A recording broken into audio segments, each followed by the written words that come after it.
Supreme Court Justice Sotomayor has passionately made her case in some of the most crucial issues that impact everyday Americans.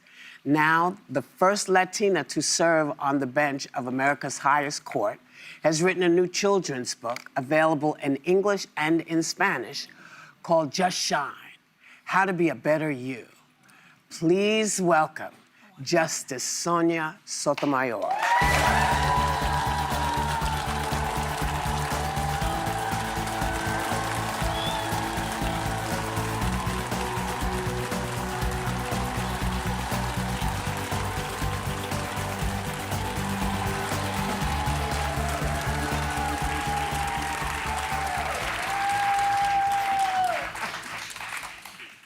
Hello. How are you? Nice to have you here. I feel like I'm climbing up on a step stool. That's what I'm doing. We sometimes give one to Joy so she can make herself up. Right. But you are actually, welcome to the show. Thank you. You are also starting your 17th year as a justice on the Supreme Court.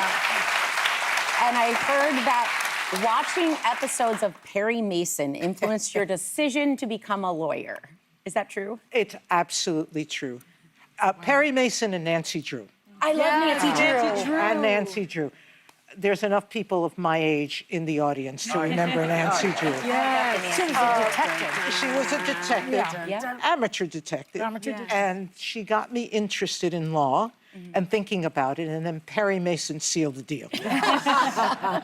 Well, you spend your days weighing in on the biggest legal issues of our time, from immigration to guns, education, and even the limits of executive power. Now, I know you can't talk about the specifics, but knowing the weight a Supreme Court decision holds, what has surprised you the most about the court? How hard each case is. Now, when you read a majority opinion, it sounds totally convincing. It does, because for you to sign on to a decision, you have to believe what you're signing on to. Read the dissent, read the other side, and it will tell you how hard these questions are. Don't ever think there's a simple answer. There isn't. First of all, the cases come to the Supreme Court only because judges across the country have disagreed, what we call a circuit split. Reasonable people of all backgrounds have disagreed. And then we get the case. So there's no easy answer. It's always been like that, right? Always been Nothing like new. that. Yeah. No, it's nothing new. Maybe the outcomes are new sometimes, but not the process. The process is hard. And the other thing is, there's no winning in court. There's one side wins, another side, what's the opposite of win? Loses. And the person who loses is losing something they thought it was important. A right they had, a claim they thought justified. It is something that's costing them. This is always a price we pay in court cases. So that, yes, that surprised me. I had Very no thoughtful idea. answer. Thank you. No. I thought when I was on the lower courts that it was easy because somebody was above me to correct our mistakes, my mistakes.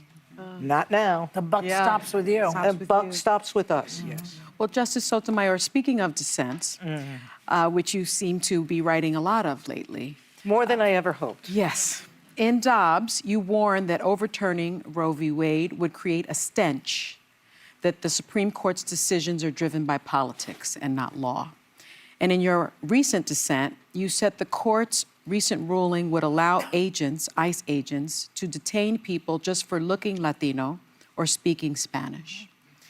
Why do you see these decisions as so dangerous to our freedoms?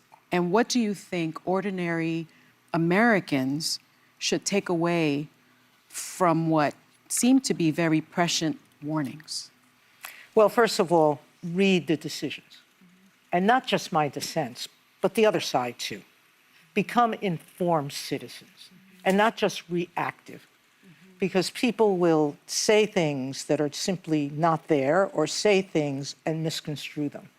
Read them yourself. Educate yourself as Americans. The price we pay is whatever is happening today as I indicated, it's going to affect a lot of people, but it affects your future. And it affects the conduct of leaders in the future. Because what we permit today is not going to be duplicated exactly tomorrow. It's going to be something different. It'll be a different group of people, it'll be a different situation.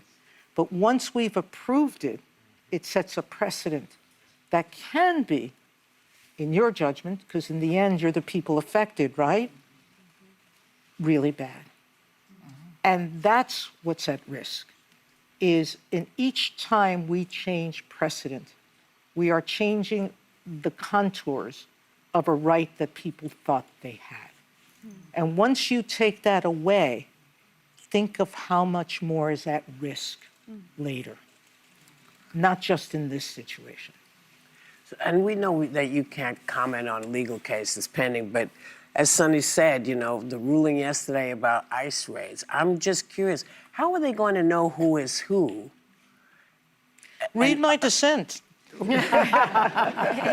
Where can people find these dissents? Because I think people always think they're not available to regular folks.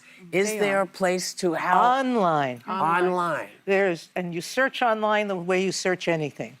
The Supreme Court's decision yesterday. You can start there. Yeah. All right. Sotomayor dissent yesterday. Nome, that's one of the names in the case. The Nome Supreme Court decision. Search bar, it'll pop right up. The Supreme Court website, supremecourt.gov, has all our decisions immediately when they're issued. So you don't even have to wait for They keep defunding the Department of Education. How is going to be reading these dissents? Justice, I do want to get in because we're short on time. There has been talk that Donald Trump might seek a third term in office. It's my personal belief that if he did, the Republican Party would likely support him. I want to ask you, obviously, the 22nd Amendment prohibits somebody from seeking a third term in office. Do you believe the 22nd Amendment is settled law? The Constitution is settled law. Yeah. No one has tried to challenge that. Until somebody tries, you don't know. So it's not settled because we don't have a court case about that issue, but it is in the Constitution. And one should understand that there's nothing that is the greater law in the United States than the Constitution of the